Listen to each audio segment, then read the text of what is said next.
கிருஷ்ணாய வாசுதேவாய தேவகி நந்தனாய சனந்த கோபகுமாராய கோவிந்தாய நமோ நமக.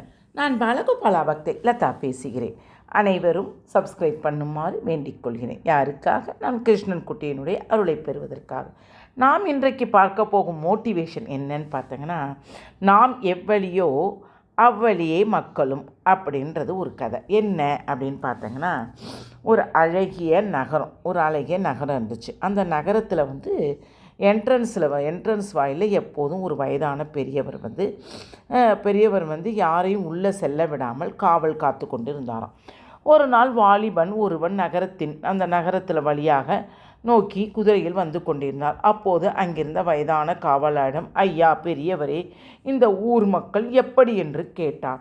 அதற்கு காவலாளி, ஏன் கேட்கிறாய் தம்பி என்று இந்த ஊருக்கு குடிவரப் போகிறாயா என்று சந்தேகத்துடன் கேட்டார். ஆமாம் பெரியவரே, நான் முன்னாடி இருந்த ஊர் ரொம்ப மோசம். எதற்கெடுத்தாலும் சண்டைக்கு வருவார்கள். ஒருத்தரை பற்றி ஒருத்தர் தப்பாகவும் பேசிக்கொண்டே இருப்பார்கள், திட்டிக்கொண்டே இருப்பார்கள். எப்படா அந்த ஊரை விட்டு வருவோம்னு இருந்தது. அதன்தான் கேட்டேன், இந்த ஊர் எப்படி என்று சொன்னானாம் அந்த வழிப்போக்கன். நீ வேறு தம்பி, இந்த ஊர் உன்னுடைய ஊரை விட ரொம்ப மோசம். போட்டி, பொறாமை, ஜாதி சண்டை, கலவரம், ஏதாவது ஒரு பிரச்சனை இருந்து கொண்டே இருக்கும். அது நீயே நிம்மதியை தேடி வர, உனக்கு இந்த ஊரெல்லாம் சரிப்பட்டு வராது தம்பி என்று கூறி அந்த வாலிபனை வெளியே வழி அனுப்பி வைத்து விட்டாராம். சிறிது நேரம் கழித்து அவ்வழியே வந்த வேறொரு ஆள் காவலாளிடம் அதே கேள்வியை கேட்டான். ஐயா, இந்த ஊரில் தங்கி வியாபாரம் பண்ணலாம்னு இருக்கிறேன். இந்த ஊர் மக்கள் எப்படி? பெரியவர் சிரித்து கொண்டே, ஏன் தம்பி, உனக்கு கல்யாணம் ஆயிடுச்சா என்று கேட்டாராம். 2 குழந்தை இருக்குதுங்க ஐயா என்றானாம். அப்புறம் ஏன் இந்த ஊருக்கு வர? உங்கள் ஊரில் வியாபாரம் பண்ணலாம்ல என்றாராம் காவலார். அந்த வயதான பெரியவர், எங்கள் ஊர் மாதிரி வராதுங்க. அந்த ஊர் மக்கள் ரொம்ப பாசக்காரங்க. என் குடும்பம் இப்போ வறுமையில் இருக்குது. சம்பாதிக்கத்தான் இந்த ஊருக்கு வந்தேன். நல்லா சம்பாதிச்சுட்டு மறுபடியும் அங்கே போயிடுவேன் என்று கண் கலங்கியபடி கூறினாராம். அழாதே தம்பி, இந்த ஊர் மக்களும் ரொம்ப நல்லவங்க.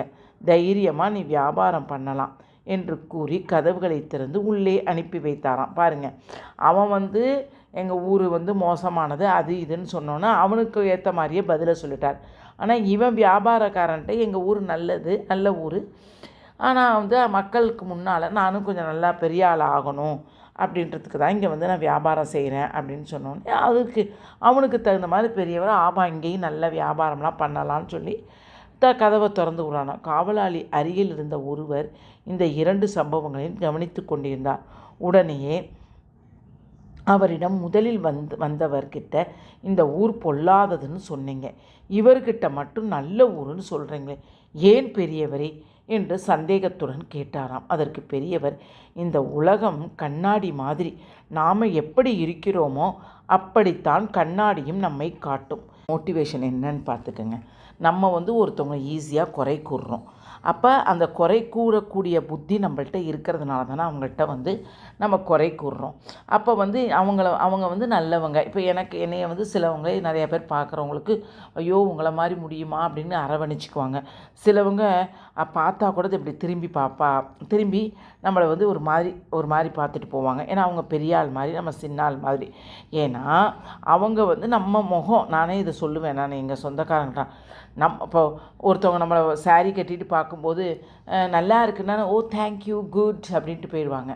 அதே இன்னொருத்தவங்க அதே சாரியை கட்டிட்டு நல்லா இருக்கு ஐயோ அப்படி என்னைய பார்த்தா அப்படியே பொறாமப்பட்டுருக்குறா அப்படின்னு அவங்கள பார்த்து நம்ம இன்னொருத்தவங்கள்ட்ட புறஞ்சொல்வோம்.